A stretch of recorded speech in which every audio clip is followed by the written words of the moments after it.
Have you ever walked with bowed head in a community where reputation was everything? That was the case of Mariamu. She was misunderstood, judged, because she longed for something more. No one knows the pain and guilt of being despised, judged, and called the name by your people. But what if I told you that Mariamu was the one who anointed Yesu with the most expensive oil and prepared him for his burial? Mariamu's heart was filled with love, compassion, and desire for righteous living. That was why Yesu did not judge her, but declared that wherever the word of truth is preached, her name must be mentioned because she loved most. Mariamu's story begins in the ancient African village named Bethany. She was a daughter of a respected household. Her brother Lazaro was known for his gentle strength, and her sister Mma for her tireless work in the compound. But Mariamu, she was different. Mariamu was a woman of deep feeling. She could often wander by the riverside, questioning the stars, searching the wind for answers. Her eyes carried a sorrow too deep for anyone so young. You see, rumors had followed her, whispers like smoke in the marketplace. Some said she once loved the wrong man. Others claimed she had been seen with strangers under moonlight. In a village where reputation was everything, Mariamu walked with bowed head, though her heart longed for something more. Then, one dry season, a great teacher named Yesu came to Bethany. He didn't walk like the village priest or speak like the elders. When he spoke, it was as though the very trees listened. Children followed him like bees to honey, and the sick were healed by his words. Mariamu's life was never the same. Yesu visited their compound often. He would sit under the bamboo tree, teaching about a kingdom where the least would be the greatest, and where those broken by life would be lifted. For the first time, Mariamu felt seen, not by her past, but by her soul. It was a few market days before the great Passover celebration.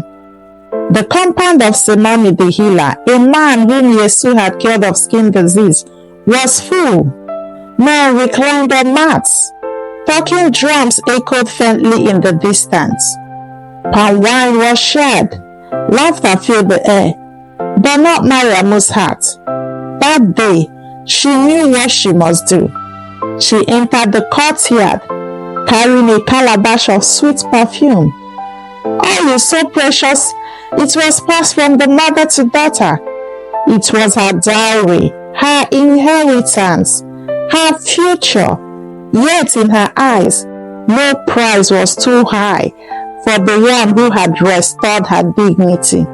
With trembling hands, she broke the calabash and poured the oil on the head and feet of Yesu. The fragrance of myrrh and wheat flowers spread through the compound. The scent clung to every reed wall, every garment, every nostril. And then she did the unthinkable. Mariamu unwrapped her head tie and began to wipe Jesus' feet with her hair. Gasps echoed, eyes widened.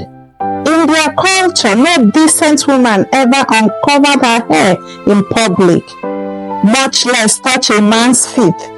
But Mariamu had found something greater than shame. Worship.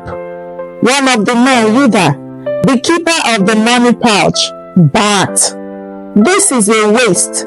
That oil could have fed 10 hungry families." But Yesu raised his hand and all fell silent. "Let her be," he said, his voice like thunder wrapped in honey. What she had done is a beautiful thing. She had anointed me for my burial. Wherever my story is told across the nations, her name will be remembered. And with that, Mariamu's name, once cursed in whispers, became a blessing sung across generations. After Jesus' death and his rising from the grave, Mariamu became a quiet voice in the growing gathering of his followers. She no longer hid. She no longer weep. Instead, she taught the young women to worship with boldness, to love with courage, and to give without fear. Villagers now brought their daughters to her for counsel. She became known not as the woman with a past, but as Mama Fragrance, the one whose offering taught the world the value of a heart poured out for God. And long after her bones were returned to the earth, the scent of her worship lingered in the village winds of Bethany. Moral lesson of the story: a woman's shame can become her glory when placed in the hands of the right one. It is not the cost of the gift, but the cost of the heart behind it that touches heaven. People may forget your mistakes, but they will never forget your sacrifice. True honor is not earned in the eyes of men, but in the heart of God. Thank you for watching. For more African tale and Bible stories as this, subscribe to Zini African Gospel Tale. Also drop your lesson, what you feel about the story, in the comment section. Thank you and God bless you.